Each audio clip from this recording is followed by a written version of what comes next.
What's up mga ka-hunter? So ngayon po ay panibago na naman tayong adventure at mangunguha tayo dito sa aming dalampasigan kung ano ang ating makukuha pang ulam. So ngayon mga ka-hunter ay maglalakad na po tayo kung saan tayo mangunguha ng ating pang-ulam. Ang kasama po natin ngayon ay si Mama at si Papa. Yan. Update ko na lang po kayo mga ka-hunter pag nandun na po tayo sa ating pangunguhaan.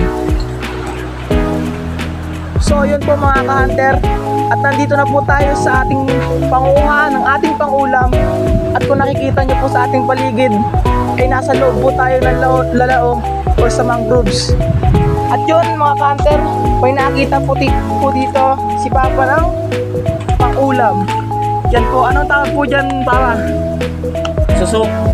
Pero dito sa atin sa Quezon, malilit yan mga ka-hunter. Ayan po. Yan mga ka-hunter, kitang-kita po natin na isang tumpok agad ang ating pangulam.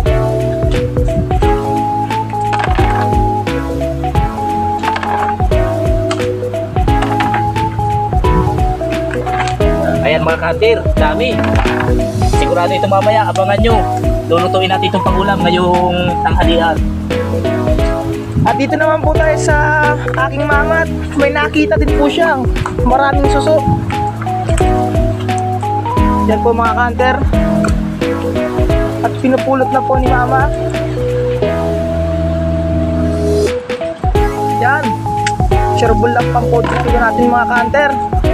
At yun mga ka-hunter, patuloy pa rin pong nangunguha si Mama at Papa ng susong balilit.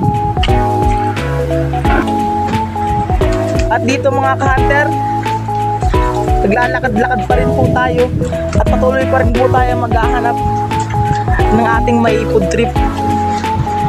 Na po si Papa. Dito tayo mga ka-hunter. Marami dito sa unahan. Tingnan natin dito yung mga tumpok-tumpok na balilit. Kaya dito. Yan. At nayan po si Mama sa kabila.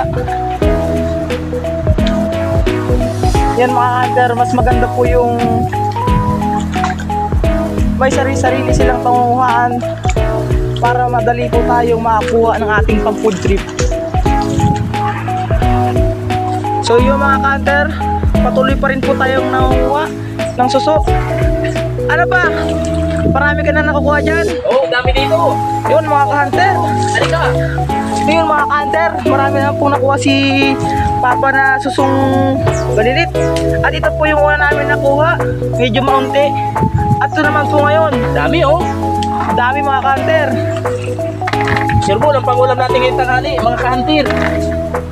Subaybayan nyo mamaya at lulutuin natin ito. Ilalawak natin sa papaya. Gagataan natin. Masarap ito mga ka-hunter. Ayan oh, dami. Ayan mga ka-hunter, nakita mo po yan.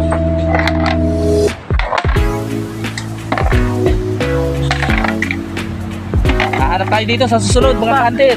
Ito pa, hindi mo nakita. Ito pa pala, hunter. mayroon pa pala sa taas ng puno ng bakawan. Ito nga pala mga ka-hunter, ang bakawan dito sa amin. Papakita namin ng mga dahon niya. Yan siya. Yan po ang tinatawag na mangroves. Yan. Or bakawan ang tawag dito sa amin sa Quezon. Okay mga ka-hunter, hanap naman ulit tayo. So yun mga ka-hunter, pupuntahan naman po natin ngayon si Mama sa kanyang pinapanguhaan at medyo masigip po ang daanan. Pero basic lang sa atin yan mga ka-hunter. Para sa pang food trip. Ayan po ang aking mama. At nakasumpong din daw po siya ng maraming susong balilit. At po, pinupulot na po ni Mama ang kanyang nasumpungan na susong balilit. Kung tawagin dito sa amin sa Quezon.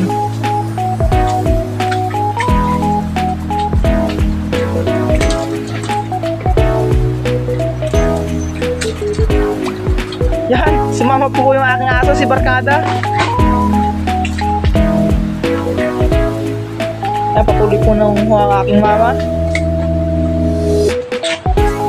Yan, talagang nakasuta po si Mama sa mga mangroves or bakawan.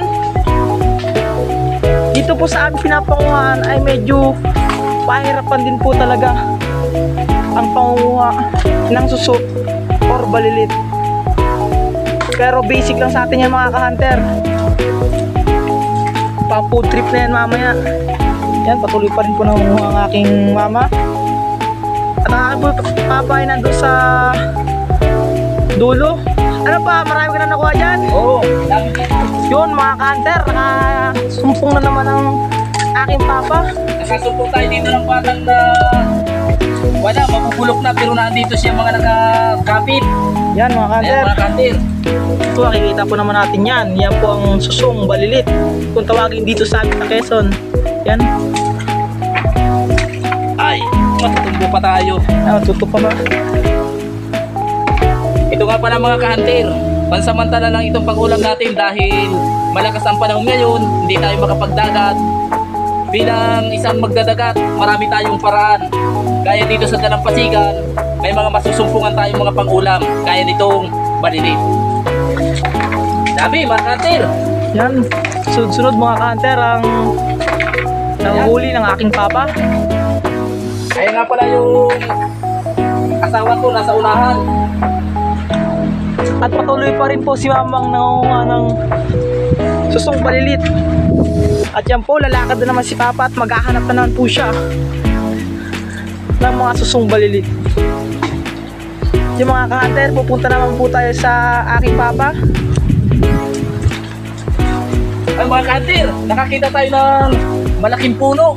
Sigurado, marami na namang balilit yan dyan sa ilalim. Saktan nyo ako mga kahantir at baka mayroon dito. Dati pag nakakakita tayo ng ganitong puno, maraming mga balilit. O kaya tinatawag na suso. Ayan, sabi na nga ba mga kahantir. Ayan oh.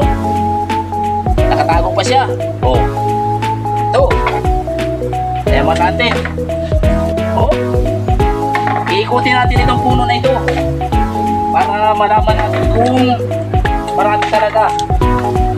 Ayan mga kahantir, sunod-sunod.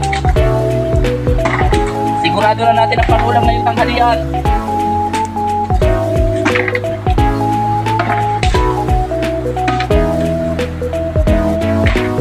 Ayan mga kahantir, dami natin nakuha. Okay. At yung mga ka-hunter, sa isang puno lang na malaki, marami tayong nakuhang pangulam. Yung mga ka-hunter, update ko na lang po kayo mamaya sa kabuuan ng ating mahuhuli at kung paano ito i-process para maluto.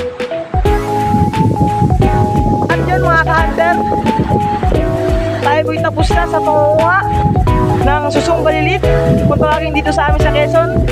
At yan mga ka-hunter, kung makikita nyo po ang aming namagatan ay sobrang lakas na naman. Kaya mga ka-hunter, ibibidyo po natin kung paano hugasan ang susong balilit. At yung mga ka-hunter, inuumpisa na po ng aking papa na linisan ang susong balilit. Yan po.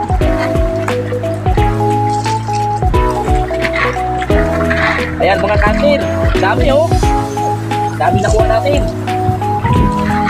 Ayan, abangan nyo mamaya ang ating process kung paano ito lulutuin. At iuulam natin ito ngayong tanghalian. Inalawag natin sa gulay. Titingnan natin, pag hindi papaya, langka, masarap ito. Gagataan natin mga kantin. Ayan, ayan ang kabuuan oh, dami. At yun mga ka-hunter, sa saglit na ating pangunguha ng susong balilit ay ito na agad na natin nakuha. Uhugasan natin mga kantir na masyado para malinis siya.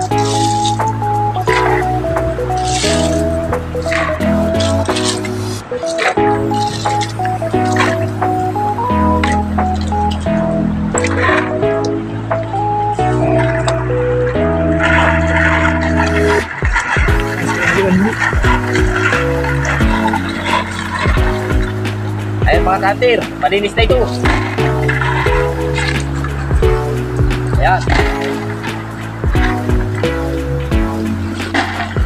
At yun mga ka-hunter, update ko na lang po kayo mamaya kung anong gagawin namin sa pagpaprocess dyan sa balilit na yan. Yan mga ka-hunter, ito na po ang ating ilalahok sa pinanguha nating susong balilit kanina, ang gulay na papaya. Yan po at binabalatan na ng aking mama. At mamaya po bibidyohan naman natin ang pagpaprocess ng balilit. Yan na po mga ka-hunter at inuumpisa na po ang pagpaprocess nitong ating kinuha kanina na suso or balilit kung tawagin dito sa aming probinsya. Yan po. Ilang minuto po yan habang pinakuluan? Natin ito ng 3 minutes. Bago natin i-alsin ng buwin, ito, alsin natin itong pinakatuloy niya para masipsip natin. At yun mga ka-hunter, update ko na lang po kayo mamaya pag lulutuin na po natin itong ating kinuhang suso or balilit.